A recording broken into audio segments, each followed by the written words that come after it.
आज सुबह सुबह दूध और बिस्कुट खाने के बाद मैं अपनी ट्रक वाली साइड पे जा रहा था। मेरा ट्रक वाला बिजनेस जिसे मैं पिछले 2 महीने से चला रहा हूँ, अब वो काफी ज्यादा ऊंचाइयों पे पहुंच चुका है और मैंने अब खुद की ट्रांसपोर्ट एजेंसी बना ली है। और जैसे ही मेरे पास पैसा आना शुरू हुआ तो मैंने अपने आने जाने के लिए अपनी हीरो स्प्लेंडर को वापस खरीद लिया। मेरी एजेंसी लगभग घर से 15 मिनट ही दूर है और 15 मिनट ड्राइव करने के बाद मैं फाइनली अपनी एजेंसी पे पहुंच जाता हूँ, जहाँ पे आज भी काफी ज्यादा बिजी डे चल रहा था। क्योंकि शहर के बहुत सारे लोग चाहते हैं कि मैं उनके लिए सामान ट्रांसपोर्ट करूँ, तो मैंने काफी सारे ट्रक खरीद लिए। टाटा से लेके महिंद्रा के ट्रक मैंने सारे के सारे अपने एजेंसी के लिए खरीद लिए थे। और इतना ही नहीं, मैंने हर एक ट्रक के लिए एक ड्राइवर को भी हायर कर दिया था। मैं अपनी एजेंसी में सिटी के बेस्ट ट्रक ड्राइवर को जोड़ रहा था, ताकि जिस तरीके से मैं अपनी 407 से डिलीवरी करता था, वो लोग भी इसी तरीके से सेम डिलीवरी टाइम पे कर पाए। स्कोर क्या हुआ है? ओ भाई देखो ध्यान से, सीमेंट के बोरा मनीष नगर ही पहुंचनी चाहिए। और मेरा काम तो बस इतना रह गया था कि मैं कस्टमर की कॉल रिसीव करूं और डिलीवरी का टाइम शेड्यूल फिक्स कर दूं। बाकी सारा डिलीवरी का प्रोसेस हमारी होना ड्राइवर कर लेते हैं और मैं हूं सबका बॉस। और क्योंकि हमारी इस एजेंसी की शुरुआत टाटा 407 से हुई थी, इसलिए मैंने इस ट्रक को अपने एजेंसी के बिल्कुल सामने खड़ा किया हुआ है। मैंने भले ही इसे 2 महीने से चलाया नहीं हो, लेकिन ये मेरे दिल के बहुत करीब है। मैंने अपने लिए एक मैनेजर भी हायर किया है जो पैसों और डिलीवरी का सारा हिसाब रखता है। तो सर आज ट्रेन डिलीवरी आई है। कब और कहाँ करने है जल्दी बताओ, मैं ड्राइवर्स को इन्फॉर्म कर देता हूँ। सर कुछ कंस्ट्रक्शन का सामान है जिसे बेसा पहुंचाना है। ठीक है।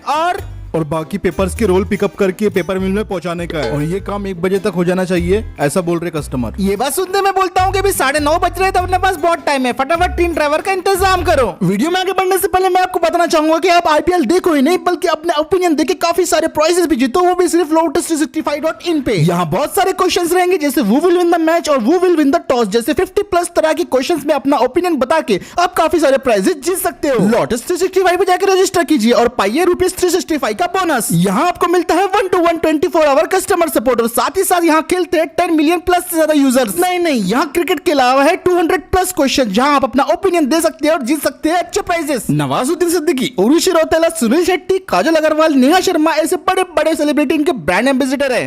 तो देरी मत कीजिए, डायरेक्ट रजिस्टर कीजिए lotus365.in पे, लिंक आपको पिन कमेंट में मिल जाएंगी। अब ट्रक्स के निकलने का टाइम आ गया था और हम लोग सामान की चेकिंग कर रहे थे और जब सामान हमें क्लियर लगा तब उसके बाद ऑल क्लियर और इतना सुनते ही हमारे सारे ट्रक्स एक एक करके डिलीवरी के लिए रवाना होना शुरू हो जाते हैं। और मेरा काम तो बस इतना है कि मैं देखूं कि ये सब सही से कर रहे हैं या फिर नहीं। अभी तक हम 1000+ डिलीवरीज कर चुके हैं, वो भी बिना किसी एरर के, तो लोग हम पे काफी ज्यादा भरोसा करते हैं। आज सुबह की पहली वाली ट्रिप निकल चुकी थी और उसके बाद फिर मैनेजर मुझे बोलने लगता है, सर हमें 10 या 16 चक्के वाले ट्रक सेगमेंट पे भी फोकस करना चाहिए, उसकी भी हमें काफी डिमांड आ रही है। ये सुन के मैं मैनेजर को बोलता हूँ कि एक अच्छा आइडिया हो सकता है ये, और फिर मैं उसे बोलता हूँ कल जितना भी कैश जमा हुआ था वो मुझे लाके दे दो। तो मैनेजर बोलता है श्योर सर, अभी ले आता हूँ। और फिर उसके बाद मैनेजर अंदर जाता है और वो सारा के सारा कैश जो कल जमा हुआ था वो अपने एक बैग में लेके मुझे आके दे देता है। मैं उसे थैंक यू बोल के वहाँ से निकल जाता हूँ और मेरा काम यहाँ पे हो गया था। फिर मैं अपनी बाइक पे बैठता हूँ, उसे स्टार्ट करता हूँ और अपनी एजेंसी से निकल जाता हूँ। और अगर बात की जाए मेरे कमाई की, तो इतने सारे ट्रक को ओन करने के बाद मैं फाइनली 30 से 40 लाख रुपए पर डे के हिसाब से कमा रहा था। प्रॉफिट देखा जाए तो मेरे हाथ में आराम से 20 लाख रुपए आ रहे थे। लेकिन अभी भी ऐसे काफी सारे काम थे जो कि अधूरे थे और उन्हें मैं आज पूरा करने वाला था।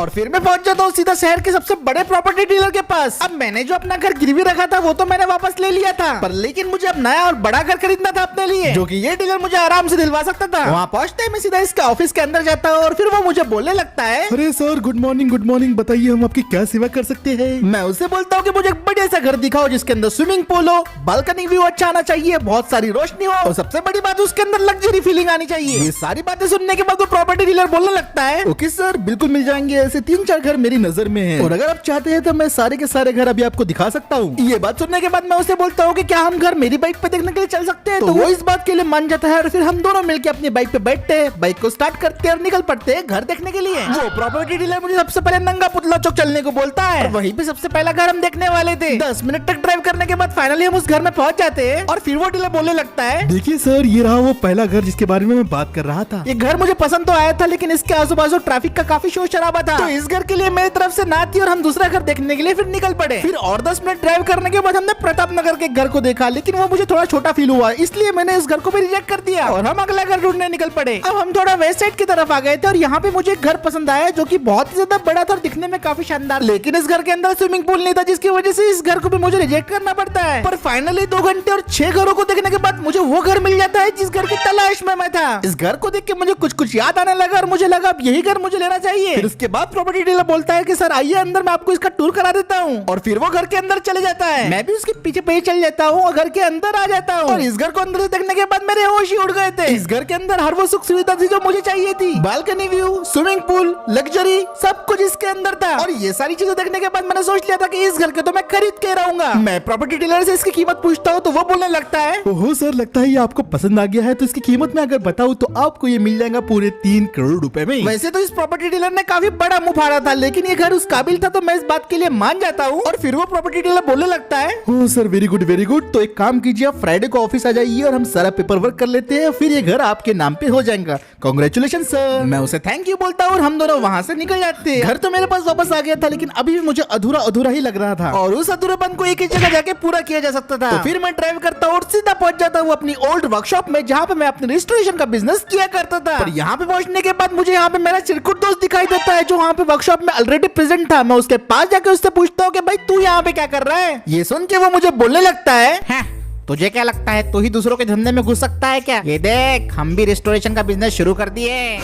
देख, KTM से लेके i20 से लेके लेजेंडर सब हम रिस्टोर कर दे रहे हैं। ये देख के मुझे बहुत गुस्सा आ जाता है क्योंकि ये लोग मेरी पॉपुलैरिटी का फायदा उठा रहे थे। इस दुकान को मैंने फेमस किया था अपने रेस्टोरेशन से। अरे वाह भाई, कैसा है? देख, इस गाड़ी को रिस्टोर कर रहा हूँ, सब तुझसे ही सीखा है। अब मैंने सोच लिया था कि मैं अपनी वर्कशॉप को इनसे वापस लेके ही रहूंगा, जिसके लिए मुझे चाहे कुछ भी करना पड़े। मैं फटाफट जाके इस वर्कशॉप के ब्रोकर से मिलता हूँ और मैं उसे बोलने लगता हूँ, ये वर्कशॉप मुझे किराए पे चाहिए, अगर आपको 2 गुना किराया चाहिए तो उसके लिए भी मैं तैयार हूँ। मेरी ये बात सुन के ब्रोकर बोलने लगता है, सर जी डबल छोड़िए, आप तो पिछली बार सिंगल किराया भी इसका दे नहीं सके। मैं कौन सी गारंटी पे फिर से आपको वर्कशॉप दूं? गारंटी के तौर पे मैं उसे अपने बैग से निकाल के कुछ नोट दे देता हूँ और पूरा के पूरा 5 लाख उसे एडवांस दे देता हूँ। ये देख के वो ब्रोकर फिर बोलने लगता है, ओ सर जी, हो गया, समझ लो, ये वर्कशॉप आपकी, कल आपको चाबी मिल जाएंगी, डन। इसके बाद मैं वहाँ से निकल जाता हूँ और फिर मेरा चिरकुट दोस्त मुझे फिर से दिखाई देता है। तो मैं चिरकुट दोस्त के पास जाता हूँ और उसे बोलता हूँ, अपना सामान कहीं और शिफ्ट कर ले भाई, ये वर्कशॉप फिर से मेरी हुई। क्या बकवास कर रहा है बे, सुबह सुबह नशे करके आए क्या? चल फुट। थोड़ी देर बाद वो ब्रोकर भागते हुए आता है और बोलता है, ए इडियट्स, दुकान खाली करो, ये लोग तुम्हारे पैसे वापस, चलो दुकान खाली करो। तो कल के कल दुकान खाली होना मेरे को, निकलो यहाँ से वरना पुलिस कंप्लेंट डाल रहा मैं। ये क्या हो गया? और फाइनली फिर अगले दिन मेरी वर्कशॉप मेरे पास आ गई थी। ट्रक का बिजनेस तो मेरा बढ़िया चल रहा था, तो मैंने सोचा जो रेस्टोरेशन बिजनेस है इसको मैं सिर्फ पैशन के तौर पे फॉलो करते जाऊंगा। जब रेस्टोरेशन की दिमाग बात में आई है तो मैंने सोचा कि मैं उसी गाड़ी को रिस्टोर करूंगा जिससे ये सब शुरुआत हुई थी। तो मैं अपनी पुरानी S11 क्लासिक जो जल परी के चैलेंज की वजह से पूरी तरीके से डिस्ट्रॉय हो गई थी, उसे अब रिस्टोर फिर से करने वाला हूँ, लेकिन इस बार मैं इसका पूरी तरीके से लुक चेंज कर दूंगा। जब मैं इसके डिजाइन के बारे में सोच ही रहा था कि इसमें किस तरीके से रिस्टोर करना है, तभी मेरा फोन बजता है और फोन पे मेरा मैनेजर था और वो मुझे बोलने लगता है, सर काफी अर्जेंट डिलीवरी आई है, आपको आना पड़ेगा। मैं उसे बोलता हूँ कि कोई भाई इतने सारे ड्राइवर है, किसी से भी करवा दो डिलीवरी। तो वो मुझे बोलने लगता है, सर आधे ड्राइवर्स तो ऑलरेडी डिलीवरी में बिजी है और आधे ड्राइवर ईद की छुट्टी पे। ऑफर बहुत बड़ा है सर, प्लीज आ जाइए और डिलीवरी कर दीजिए, आप ही कर सकते हैं। अब क्योंकि ये ऑफर बड़ा था तो मैंने सोचा कि चलो यार एक ही डिलीवरी तो इतने दिन के बाद चलो मैं ही कर सकता हूँ। तो मैं इस बात के लिए मान जाता हूँ और फटाफट भागते हुए अपनी गाड़ी में बैठता हूँ, गाड़ी को स्टार्ट करता हूँ, ड्राइव करके मैं सीधा पहुंच जाता हूँ अपने ट्रक वाली साइड पे। साइड पे पहुंचने के बाद मैं देखता हूँ कि मेरा मैनेजर बेसब्री से मेरा इंतजार कर रहा था और फिर वो मुझे बोलने लगता है, अरे सर अच्छा हुआ जल्दी आ गए, 5 मिनट और लेट होते तो डील कैंसिल हो जाती। ये कुछ इलेक्ट्रिक वायर के बंडल्स है, इनको फटाफट ऊर्जा नगर पहुंचाने का है। मैं उसे बोलता हूँ भाई फिक्र मत कर, ये काम तो मेरे बायात का खेल है, ये डिलीवरी मैं जल्दी से जल्दी कर दूंगा। ठीक है सर, मैंने सामान फुरियो के अंदर लोड कर दिया है। सामान को अच्छे से चेक करने के बाद फाइनली मैं ट्रक के अंदर बैठ जाता हूँ, उसे स्टार्ट करता हूँ और भाई साहब ये पहली बार था जब मैं फ्यूरी चला रहा था और ट्रक को स्टार्ट करके मैं फाइनली डिलीवरी के लिए निकल पड़ता हूँ। 2:30 बजे तक मुझे इस डिलीवरी को कंप्लीट करना था और मेरे पास अभी अच्छा खासा टाइम था, तो मैं नॉर्मल स्पीड पे अपने ट्रक को चलाने लगा, लेकिन मेरे पीठ पीछे कुछ ऐसा हो रहा था जिसके बारे में मुझे बिल्कुल भी खबर नहीं थी। हेलो जफर सुपारी, वो निकल चुका है। अब मेरा ट्रक नागपुर रोड पे आ गया था और सिर्फ 2 घंटे में हम ऊर्जा नगर में पहुंचने वाले थे। अब मैंने सोचा कि इतने दिनों के बाद लंबा सफर कर रहा हूँ तो आराम से गाने सुनते सुनते सफर का मजा लेके जाऊंगा। मैंने तो शूट द ऑर्डर गाना लगा दिया था, लेकिन मुझे क्या पता था कि कुछ लोग मुझे ही शूट करने के लिए निकल पड़े। हाईवे के बीच अचानक से मुझे 2 बुलेरो फॉलो करने लग जाते। मुझे लगा यार कोई होंगे पुट्टे वगैरह मस्ती कर रहे होंगे, लेकिन ये दोनों बुलेरो गाड़ियां मस्ती करने बिल्कुल भी नहीं आए थे। ये दोनों बुलेरो गाड़ियों पे शक तो मुझे तब हुआ कि जब ये गाड़ियां मुझे हर उस जगह पे फॉलो करने लगी जिस रास्ते पे मैं जाने लगा। मैंने अपना रूट चेंज किया तो उन लोगों ने भी अपना रूट चेंज कर लिया और मुझे अब कंफर्म हो गया था कि ये लोग मेरा पीछा कर रहे हैं। मैंने फिर फटाक से अपना ट्रक की स्पीड बढ़ा दी, लेकिन ये दोनों बुलेरो गाड़ियों भी कुछ कम नहीं थी, इन दोनों भी अपनी स्पीड बढ़ा दी और मुझे फॉलो करने लगे। ये दोनों बुलेरो किसकी थी इस बात का मुझे कोई आइडिया नहीं था, लेकिन इस बात का आइडिया जरूर था कि अब मेरी जान को बहुत बड़ा खतरा है। वो रहा सामने, खत्म करते हैं इसे अब। दोनों बुलेरो से लगातार मेरे ऊपर फायरिंग शुरू हो गई थी और मैंने अपने ट्रक को बचाने के लिए पैनिक में लेफ्ट टू राइट मूव किए जा रहा था। मेरे ट्रक पे काफी सारी गोलियां लग रही थी जिसकी वजह से मेरे ट्रक पे अच्छा खासा डैमेज आ रहा था। रुक साले, कहाँ जाएगा, कब तक बचेंगे?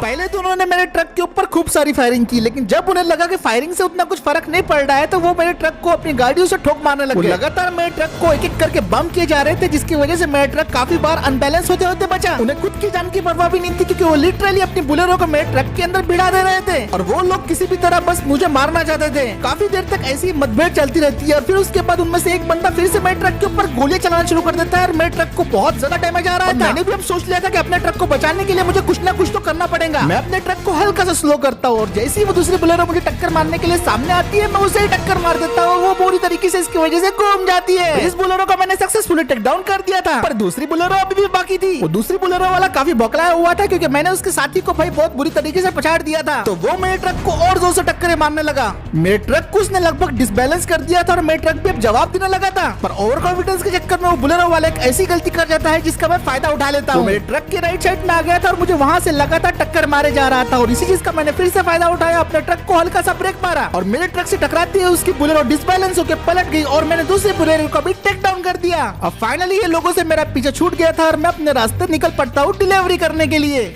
अब शाम हो गई थी और मैं ऊर्जा नगर से सिर्फ 5 किलोमीटर दूर था, पर मैं अभी भी बहुत ज्यादा घबराया हुआ था। मुझे पता नहीं था कि ये लोग मुझे मारना क्यों चाहते थे और इन्हें किसने भेजा था। मैं रोड पे चारों तरफ नजरें बनाया हुआ था, मुझे सिर्फ बल्ला शाह वर्दा पैसेंजर के अलावा और कुछ नहीं दिखाई दे रही थी। उन सब लोगों के वार बेकार तो गए लेकिन मेरे ट्रक को अच्छा खासा डैमेज हो गया था। लेकिन फिर मुझे सामने कुछ ऐसा दिखाई देता है जिससे मेरे होश उड़ जाते हैं। एक बंदा सड़क पर रॉकेट लॉन्चर लिए हुए खड़ा हुआ था और उसका निशाना सीधा मेरे ट्रक के ऊपर था। ये देखते ही मैं फटाक से ब्रेक लगा देता हूँ, लेकिन बुलेरो वाले ने जो मेरे ट्रक को डैमेज किया था उसकी वजह से मेरे ब्रेक्स फेल हो चुके थे और मेरा ट्रक सीधा जा रहा था उस बंदूकला वाले की तरफ। मेरा दिमाग अब बिल्कुल ब्लैंक हो चुका था और उस रॉकेट लॉन्चर से बचने के लिए मैं अपने ट्रक को लेफ्ट साइड में मोड़ देता हूँ, जिसकी वजह से मेरे ट्रक का पूरी तरीके से एक्सीडेंट हो जाता है। मेरा ट्रक 2 सेकंड तक हवा में था जिसकी वजह से मैं बुरी तरीके से घबरा गया था। एक एक करके सारी चीजें तबाह होनी शुरू हो जाती है और बुरी तरीके से मेरे ट्रक का एक भयंकर वाला एक्सीडेंट हो जाता है। साला, इतने भयंकर एक्सीडेंट के बाद आखिरकार मेरा महिंद्रा फ्यूरियो अपना दम तोड़ देता है। सामान और ट्रक दोनों बर्बाद हो चुके थे और मैं कोने में हैरान, परेशान और शौक होकर यही सोच रहा था कि ये सब मेरे साथ आखिर क्यों हो रहा है, मैंने अब किसका क्या बिगाड़ दिया। पर फिर मेरी नजर ऊपर जाती है और मुझे दिखाई देता है रॉकेट लॉन्चर वाला बंदा जो सड़क पे खड़ा हुआ था और फिर वो मेरे पास आके मुझे बोलने लगता है, दूसरों के धंधे में बेटा नहीं घुसना चाहिए